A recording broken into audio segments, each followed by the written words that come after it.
Postoje glumci, koje pamtimo po jednoj velikoj ulozi, a postoje i oni čije likove nabrajamo, kao da govorimo o ljudima, koje smo zaista poznavali. Smoki, Boško, Siniša, Šurda. Svaki drugačiji, a u svakom isti osmeh i ona lakoća, zbog koje se činilo da uopšte ne glumi. Ipak, iza popularnosti, nagrada i više od pola veka provedenog pred kamerom, nalazila se priča o siromaštvu, velikoj ljubavi, porodičnoj tragediji. I čoveku koji je svaki udarac pokušavao da pretvori u novi film. Ovo je priča o Ljubiši Samardžiću. Ljubiša Samardžić rođen je 19. novembra 1936. godine u Skoplju, ali su njegove najdublje uspomene bile vezane za jug Srbije, Jelašnicu i Nišku banju. Poticao je iz rudarske porodice. Otac Drago radio je u rudniku, a život u kući Samardžića bio je skroman i težak, čak i po merilima vremena u kojem se živelo. Kada mu je otac umro, Ljubiša je još bio dečak, porodica je ostala bez oslonca, a detinjstvo se završilo mnogo pre nego što je on stigao da ga se nauživa. Kasnije je govorio da siromaštvo samo po sebi nije najstrašnija stvar. Čoveka, smatrao je, više uništava osjećaj da nema izlaza. Kod njega je bilo obrnuto. Oskudica ga je gurala da radi, da smišlja i da ne čeka da mu neko drugi sredi život.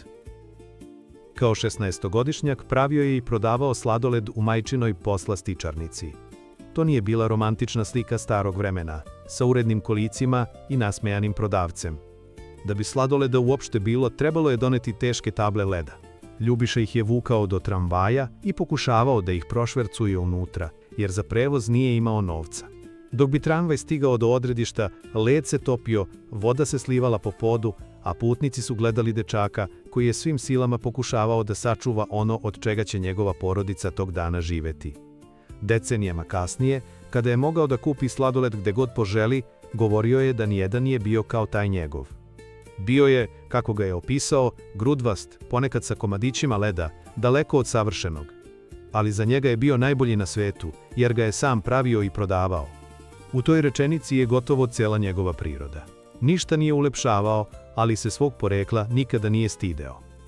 Radio je i druge poslove, nosio kofere, popravljao pisaće mašine. Jedan prijatelj iz Niške banje kasnije je prepričavao kako ga je, dok su bili deca, znatno niži dečak umeo izudarati i naterati da se popne na dud. Visok, mršav i uporan, rano je naučio da se čovek nekada mora braniti i pesnicama. Zbog toga je počeo da trenira boks. U Nišu je završio gimnaziju, a kada je došlo vreme da se odluči za budućnost, gluma nije delovala kao razuman izbor. Studirao je pravo, delom zato što je to bila sigurnija odluka, a delom zato što siromašan mladić iz rudarske porodice nije imao mnogo razloga da veruje da mu je namenjena filmska karijera. Ipak, želja ga nije napuštala. Za savet se obratio niškom glumcu Đorđu Vukotiću, koji mu je pomogao da se pripremi za prijemni ispit. Na akademiji su se pojavile stotine kandidata, a mesta je bilo tek za nekolicinu. Ljubiša je prošao. Njegov talenat prepoznao je i veliki Bojan Stupica, zahvaljujući kojem je dobio stipendiju Ateljea 212. Pozorište, činilo se, trebalo da postane njegov život. Međutim, 61.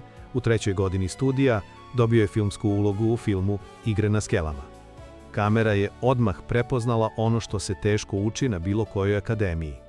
Kao gvardijan, zaljubljeni mladić i jedan od glavnih junaka filma, pred kamerom je delovao prirodno i sigurno. Na pozorišnoj sceni pojavljivao se mnogo ređe nego što bi se očekivalo od Stupičinog stipendiste. Pred kamerom je međutim pronašao svoje pravo mesto, a njegovo lice počelo je da se pamti. Već početkom 60-ih dobio je nadimak koji će potisnuti čak i njegovo pravo ime. U slovenačkom filmu Peščani grad igrao je mladića zvanog Smoki. U prvom filmu u kojem je igrao sa Milenom Dravić, Smoki je jedan od dvojice mladića koji se nadmeću za naklonost tajanstvene devojke. Lik je ostao u filmu, ali je ime izašlo iz njega. Za kolege, novinare i publiku, Ljubiša Samardžić ubrzo je postao jednostavno Smoki. Prava eksplozija popularnosti dogodila se 62. sa prekobrojnom Branka Bauera. Kao Mikajlo, simpatični, pomalo nespretni mladić na radnoj akciji, Ljubiša je dobio ulogu koja je savršeno koristila njegov šarm. Partnerka mu je ponovo bila Milena Dravić, kao malena, a publika je u njima odmah prepoznala par kojem želi da veruje. Film je od oboje napravio zvezde i otvorio jedno od najdužih glumačkih partnerstava naše kinematografije. Tokom narednih decenija igrali su zajedno u približno 25 filmova. Bili su ljubavnici, supružnici, prijatelji, ljudi koji se sreću i rastaju, ali je njihov odnos van kadra ostao prijateljski i profesionalan. Govoreći o njihovoj saradnji, Milena je rekla da više ni sama ne zna koliko su puta zajedno stali pred kameru, da je od Ljubiše mnogo učila i da su joj njegove ispravke i primedbe pomogle da sazri kao glumica. Publika ih je toliko poistovećivala sa filmskim parom, da je lako zaboravljala da je Milenin životni saputnik bio Dragan Gaga Nikolić. Tu, međutim, nije bilo skrivene drame. Ljubiša i Gaga imali su korektan kolegijalan odnos, a posle njegove smrti Ljubiša ga je nazvao glumcem za divljenje i posljednjim boemom Beograda. Njegovo partnerstvo sa Milenom pripadalo je filmu, dok su se van kadra poštovale jasne granice prijateljstva i privatnog života. Upravo sa njom nastao je niz filmova Puriše Đorđevića: Devojka, San, Jutro i Podne. Ti filmovi nisu nudili uredno podeljen svet heroja i zlikovaca. Rat je u njima bio grub, prljav i pun moralnih rana, a Ljubiša je pokazao da iza njegovog lakog osmeha postoji glumac sposoban za mnogo mračnije i složenije tonove. Ujutro je igrao malog, partizana koji se nakon oslobođenja suočava sa svetom, u kojem pobjeda ne donosi automatski mir. Za tu ulogu je 1967. dobio Volpijev pehar za najboljeg glumca na filmskom festivalu u Veneciji. Ljubiši je pripalo najveće glumačko priznanje festivala. Nagrada koju su pre i posle njega dobijali neki od najvećih svetskih imena. Venecija ga nije udaljila od popularnog filma. Naprotiv, retko je pravio razliku između ostvarenja namenjenih festivalima i onih koja pune bioskope. Važno mu je bilo da veruje u čoveka kojeg igra. U Kozari je bio Mitar, jedan od likova zbog kojih su bioskopske sale plakale. Zatim su došli Diverzanti, Bitka na Neretvi, Valter brani Sarajevo, pa onda Sutjeska, Bombaši i Partizanska eskadrila. Njegovi junaci često su nosili uniformu, ali nisu bili isti. Zis iz Valtera imao je mirnoću ilegalca, Kovač iz Bombaša unutrašnju napetost čoveka kojeg rat melje, dok je pilot Žarko Cerović iz Partizanske eskadrile pripadao onom tipu junaka uz kojeg se odrastalo. Sa snimanja Partizanske eskadrile ostale su i priče koje otkrivaju atmosferu iza velikih ratnih scena. Ljubiša se šalio na račun tvrdnji da ga je reditelj Hajrudin Krvavac držao na zemlji zato što se plašio letenja, nazivajući takve priče čistim insinuacijama. Radoš Bajić je kasnije pamtio kako ga je Smoki, tada već velika zvezda, učio da rukuje oružjem sa ćorcima. U pauzama se igrao poker, a mlađi glumci su gledali i učili od ljudi čija su imena tada punila bioskope. Ipak, Ljubiša nije ostao samo domaći filmski heroj. Imao je i inostrane uloge koje danas poznaje mnogo manje gledalaca. U zapadno-nemačkom filmu X+Y Formula zla pojavio se pod imenom Luba Samardi i igrao Reda Michela, čoveka koji noću postaje ubica žena. Bio je to gotovo potpuni preokret njegove domaće slike. Umesto dobrodušnog mladića ili pozitivnog junaka, dobio je uznemirujuću glavnu ulogu čoveka sa mračnim nagonom. U italijanskoj komediji La Betija iz 1971. potpisan je kao Smoky Samardi i igrao je Zilija. Ta imena u stranim špicama, Luba Samardi i Smoky Samardi, zvuče kao pseudonimi nekog drugog glumca, ali iza njih je bio isti čovek iz Jelašnice, Ljubiša Samardžić. Inostranstvo ga nije pretvorilo u međunarodnu zvezdu kakva je mogao postati. Ostao je vezan za jezik, ljude i kinematografiju u kojoj se osjećao svojim. Publika mu je tu privrženost višestruko vratila. Njegov raspon najbolje se video kada bi odmah posle ozbiljnog ratnog ili kriminalističkog lika ušao u komediju kao da je oduvek pripadao samo njoj. Igrao je Nikoletinu Bursaća, Voju Trajkovića, Sinišu Pantića i niz običnih ljudi koji se dovijaju da sačuvaju porodicu, posao ili makar malo dostojanstva. Nisu svi njegovi junaci bili pobednici. Mnogi su lutali, kasnili, menjali zanimanja i pravili pogrešne izbore. Upravo zato ih je publika volela. Kada je 1980. počelo emitovanje Vrućeg vetra, Ljubiša je već bio jedan od najpoznatijih glumaca u zemlji. Ipak, Borivoje Šurdilović Šurda doneo mu je vrstu popularnosti koja prevazilazi karijeru. Šurda nije bio ratni heroj niti čovek velikih odluka. Bio je običan čovek sa juga, doseljenik u Beogradu, večito nezadovoljan poslom koji radi i uveren da negde postoji život koji mu više odgovara. Seriju je režirao Aleksandar Đorđević, a scenariju je napisao Siniša Pavić. Ljubiša je govorio da ga je reditelj izabrao zato što je dolazio sa juga i dobro poznavao govor, mentalitet i ritam tog sveta. Šurda je lako mogao da postane karikatura lenjog čoveka. Ljubiša ga je, međutim, branio iznutra. On nije lenj zato što ne želi da radi, već zato što ne može da podnese posao u kojem se ne pronalazi. U stalnom traženju boljeg zanimanja bilo je i nečeg smešnog i nečeg bolno prepoznatljivog. Za ulogu se pripremao pažljivije nego što je rezultat dopuštao da se vidi. Otišao je u Nišku banju da od starog prijatelja nauči i berberske pokrete. Nije mu bilo dovoljno da uzme britvu i napravi nekoliko približnih poteza. Hteo je onu sigurnost ruke koju gledalac možda neće svesno primetiti, ali će osjetiti ako je nema. A onda se dogodio detalj koji niko nije mogao da uvežba. U jednoj sceni Šurda ulazi, seda za sto i nehajno baca šešir. Šešir leti i završava pravo na Čiviluku. Prema Ljubišinom kasnijem sećanju, taj pogodak nije bio planiran. Scena je nastala spontano. Upravo zato deluje tako tačno. U nekoliko sekundi vidimo čoveka kojem ništa ne ide po planu, a onda mu jedan nemoguć potez uspe kao da je najlakša stvar na svetu. Sunce toplo, vruć vetar, ljudi blagi i svi igraju.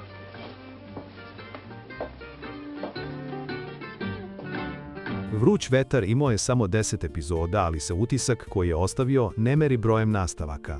Serija je osvojila i publiku izvan Jugoslavije, posebno u Mađarskoj, gde je Šurda dočekivan kao velika zvezda. Desetine hiljada ljudi došli su da ga vide na stadionu u Budimpešti. A naslovna pesma, a sada dio koju je za seriju otpevao Oliver Dragojević, postala je znak prepoznavanja čitave serije. Najzanimljivije je što je privatno bio skoro suprotnost svom najpopularnijem liku. Njegova supruga Mira govorila je da je bio neumoran radnik, čovek koji stalno pokreće nove poslove i ne ume dugo da miruje. Publika ga je zauvek vezala za čoveka koji traži posao po svojoj meri, a iza njega je stajao glumac koji je radio gotovo bez predaha. Ljubiša je 80-ih nastavio da menja žanrove. U Jaguarovom skoku, odličnom kriminalističkom filmu iz 84. igrao je Bogdana Bogića Bogija, običnog čoveka koji odlazi u Ameriku da pronađe otetu ćerku. Film je ponovo režirao Aleksandar Đorđević po scenariju Gordana Mihića. Veliki deo snimanja obavljen je u Americi, a iza uzbudljive priče krili su se vrlo stvarni i neugodni uslovi. Vera Čukić se kasnije sećala odlične organizacije i boravka u njujorškom hotelu, ali i temperature koja se spuštala do skoro -30. Glumci su se, govorila je, smrzavali i danju i noću. Na platnu se vidi hladan, tuđ grad kroz koji Bogdan prolazi bez zaštite. Iza kamere glumci nisu morali mnogo da zamišljaju njegovu surovost. U Bogiju je Ljubiša spojio ono što je godinama nosio u sebi. Blagost običnog porodičnog čoveka i snagu nekoga ko, kada mu dirnu dete, više nema pravo da se povuče. Zato Jaguarov skok i danas deluje uverljivo. Film ne počiva na nedodirljivom akcionom junaku, već na ocu koji je gurnut dalje nego što je mislio da može da ode. Početkom 90-ih stigla je još jedna uloga koju će publika vezati za njega, gotovo kao Šurdu. Inspektor Boško Simić iz Policajca sa Petlovog brda bio je sposoban policajac i potpuno preopterećen otac 4 dece iz 3 braka. Oko njega su se smenjivale bivše supruge, porodični problemi i kriminalistički slučajevi, a Ljubiša je ponovo igrao čoveka kojeg život vuče na više strana. Najpre je 92. snimljen film, a potom je priča razvijena u televizijsku seriju. Režiju je potpisao Mihajlo Vukobratović, scenario Predrag Perišić, dok je Ljubiša bio glavni glumac, a njegova kuća Cinema Design izvršni producent filma. Boško Simić mu je savršeno pristajao i po godinama i po temperamentu. Više nije bio mladić koji osvaja osmehom. Bio je umoran čovjek srednjih godina, koji mora da ostane šarmantan, čak i kada ga svi vuku za rukav. U seriji je ponovo igrao sa Milenom Dravić, ali i sa nizom poznatih glumica, Svetlanom Bojković, Nedom Arnerić i Brankom Katić. Ono što je lako moglo postati puko nizanje ljubavnih zapleta, zahvaljujući njemu je dobilo toplinu porodične komedije. Boško je jurio kriminalce, ali su ga kod kuće čekali mnogo zamršeniji slučajevi. Znaš šta, ima jedan star gej, čim se ugre, slika se suzi s obe strane. PC-80, visokonaponski otpornik. Jel ti ima neko kod kuće da pokupi? Jesi vidio jednog riđeg sa videorekorderom? Onaj servis. Ma kakav servis, suncem u kalajsano. Dok su se na ekranu smenjivale partnerke, Ljubišin privatni život imao je jedno čvrsto središte. Mirjanu je upoznao na Bledu. On je bio na odsustvu iz vojske, a ona je došla sa porodicom na letovanje. Mira se kasnije sećala kako je sestra uzbuđeno rekla: "Pazi, Ljubiša Samardžić." "Baš me briga," odgovorila je. Njemu je, navodno, prvo zapao za oko njen tranzistor. Kasnije je zadirkivao da gori tranzistor nikada nije video, a Mira je dodavala da se nada da bolju ženu nije našao. 2 godine održavali su vezu pismima, telegramima i telefonskim razgovorima, a venčali su se 66. Dobili su sina Dragana i ćerku Jovanu. Mira nije bila samo žena, koja ga je čekala da se vrati sa snimanja. Postala je njegov najbliži saradnik, osoba koja je unosila red u život čoveka stalno rastrzanog između filmova, putovanja i novih planova, dok je Ljubiša govorio da je stub kuće i njegov oslonac.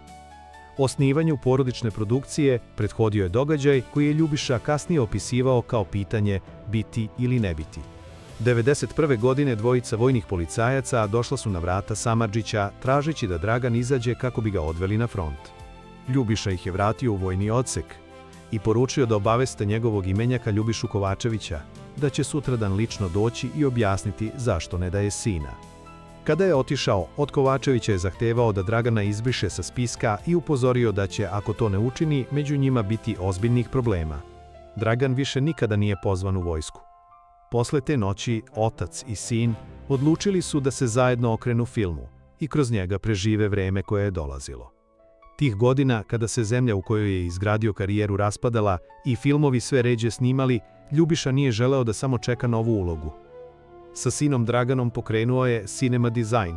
Dragan je vodio produkciju i svakodnevnu organizaciju, dok je on koristio iskustvo, poznanstva i ugled da se filmovi uopšte dogode.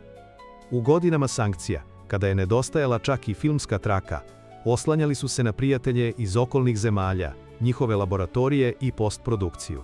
To je bio drugi život Ljubiše Samardžića. Pred publikom je i dalje bio glumac, ali iza kamere postoje producent koji traži novac, sklapa koprodukcije, rešava probleme i daje priliku mlađim autorima. Bulevar revolucije, Ubistvo s predumišljajem, Stršljen i Točkovi pripadaju toj producentskoj priči. Njegovo ime pomoglo je da se ti filmovi snime u vremenu kada je samo snimanje filma ličilo na podvig. A onda je u 63. godini prvi put preuzeo i filmsku režiju. Nebeska udica nastala je posle bombardovanja 99. kao priča o grupi ljudi koji na razrušenom beogradskom igralištu pokušavaju da obnove košarkaški teren i sa njim osjećaj normalnosti. Scenariju su napisali Đorđe Milosavljević i Srđan Koljević, a Ljubiša je režirao film i njegova kuća ga je proizvela. Film je ušao u glavnu konkurenciju jubilarnog Berlinskog festivala 2000. godine. Za čoveka koji je decenijama dobijao priznanja kao glumac, to je bio novi početak u godinama kada drugi obično sabiraju ono što su već uradili. Nebeska udica nije bila njegov povratak pred kameru, već dokaz da može da vodi čitav film i da svoju veru u obične ljude prenese drugoj generaciji glumaca. Glavne uloge maestralno su izneli Nebojša Glogovac i Ana Sofrenović, uz plejadu sjajnih glumaca mlađe generacije. Pa znaš ti kako se postaje pravi šampion? Tako što izađeš na teren kad je najteže i pobediš. A kad dođu Đorđević i ekipa, ja ću da ti javim na vreme i mama će te dovede da gledaš. Znaš? Ali dok je stvarao priču o ljudima koji se uspravljaju posle rušenja, u njegovoj kući vodila se mnogo teža borba. Sin Dragan oboleo je od leukemije. Mladi producent sa kojim je Ljubiša gradio porodičnu filmsku kuću preminuo je 2001. u 34. godini. To je bio gubitak o kojem je i mnogo godina kasnije govorio sa naporom. Čovek koji je u filmovima toliko puta igrao očeve, junake i spasioce nije mogao da spase sopstvenog sina. U jednom trenutku izgubio je volju da nastavi. Mira je tada ponovo postala njegov oslonac. Govorila mu je da nastavi da radi i da će u radu pronaći smisao koji mu se činio zauvek izgubljenim. I zaista, Ljubiša je nastavio. Film Nataša, koji je režirao po scenariju Srđana Koljevića, premijerno je prikazan 2001. godine, a producent je bio Dragan Samardžić. Njegovo ime u špici ostalo je svedočanstvo njihove poslednje velike zajedničke borbe. Posle toga Ljubiša je režirao Ledinu, Jesen stiže Dunjo moja, Konje vrane, Bledi mesec i Miris kiše na Balkanu. Nisu svi ti filmovi primljeni jednako, ali je svaki nosio isti pokušaj, da se lični bol pretvori u priču, koja može pripasti i drugima. Ljubiša Samardžić nikada nije bio samo glumac jedne generacije. Stariji su ga pamtili iz Prekobrojne, Kozare i Jutra. Nešto mlađi kao Šurdu, Crnog roka i Sinišu Pantića.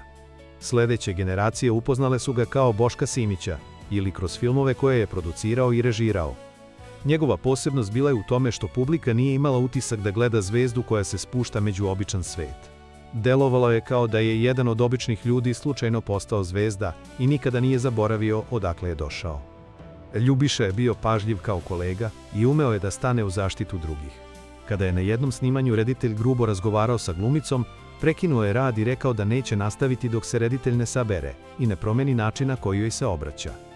Kolege su govorile o njegovoj energiji, eleganciji i potrebi da pomaže mlađima.